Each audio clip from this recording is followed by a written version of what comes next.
Watching Asia Fast and Greater China markets opening with huge losses, tracking their Asian peers amid growing fears of a global trade war. The Shanghai Composite tumbling by more than 5%, Shenzhen Component falling by a greater 7%, and the Hang Seng there nearly 9.5% in the red, with the Chinese listed tech firms weighing on the benchmark.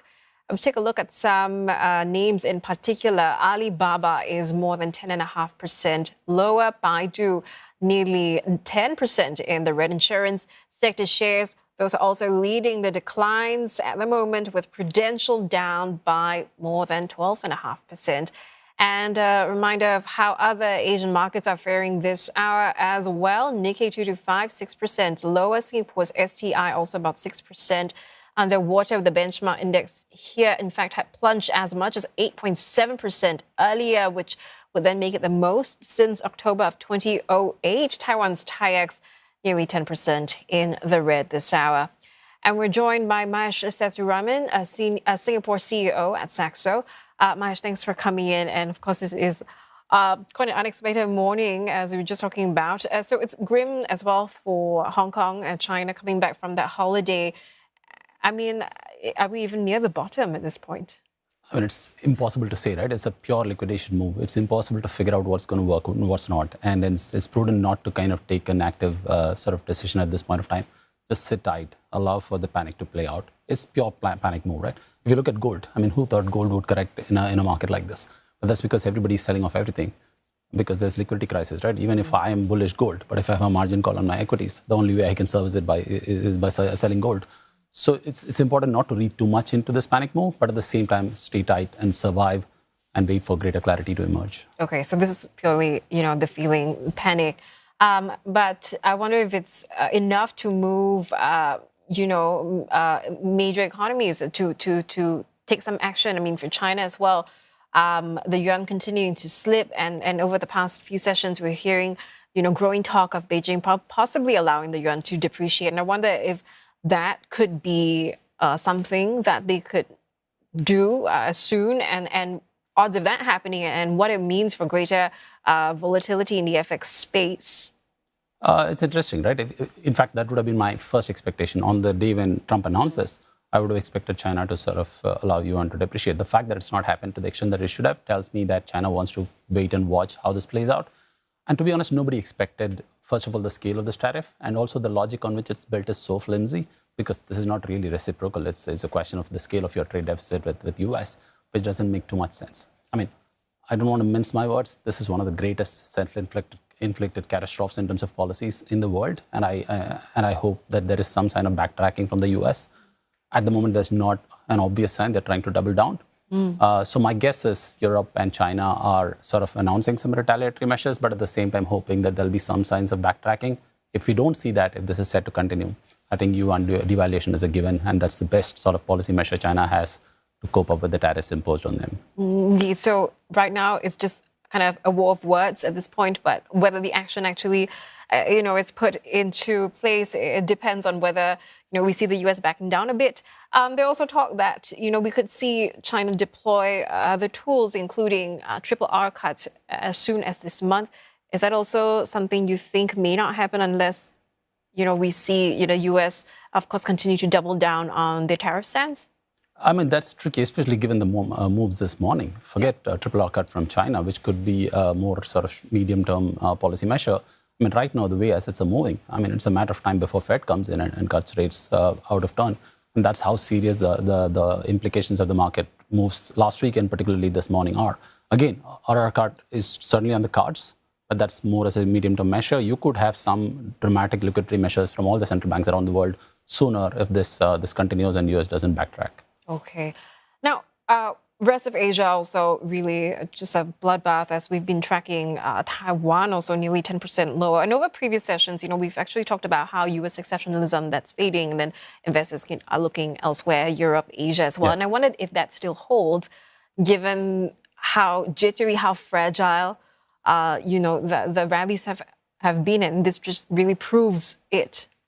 No, it probably holds all the more, right? Even before the tariff war was launched, the fact that Germany was looking up, the fact that they're going to sort of let go of their debt constraints was super positive for Europe and particularly Germany.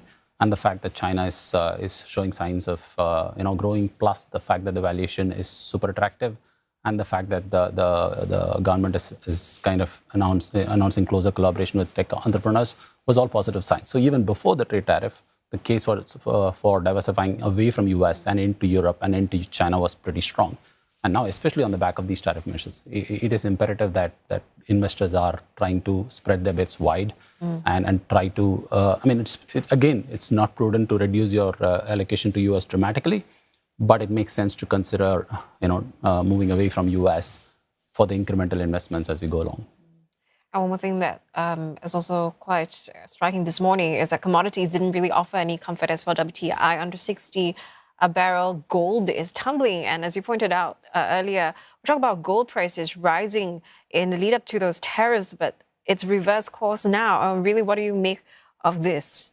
The crude is understandable. I mean, this is, I know there is a risk of inflation because of tariffs, and especially in the US, but that's a one-step change. If I were a central banker, I would be more worried about growth than inflation. Sure, there will be a short-term inflation, but eventually it's going to lead to a dramatic break in consumption, and that is not good for US economy in particular and global economy at large. So the recession risk is way more than the inflation risk, and that's clearly reflecting in some of the commodity prices, copper, crude, and so on. Gold is a bit of an exception. In an ideal world, gold should be rallying on the back of such massive geopolitical moves. And the only reason why it's not moving, at least according to me, is because people are funding their margin calls. It's a pure liquidation move where they're selling everything. My view is that if this trade war is set to continue, even after US dials back a little bit, gold should be structurally sound as a diversifier. Right.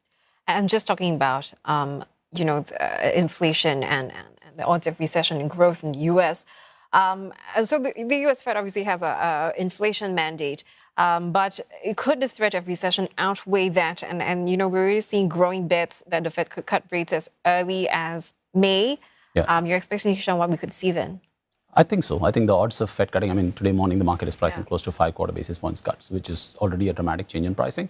But again, the pace at which it's moving, and historically, a move of this size, what happened last week and particularly what's happening this morning, we could see even an out-of-turn Fed cut, if this continues. So it's not just about May, it could be even sooner than that if situation continues this way. An out-of-turn Fed cut meaning the emergency cut? Something like that. And that would spell a lot more trouble for the market, because the only reason why you would deploy an emergency cut is because of an emergency.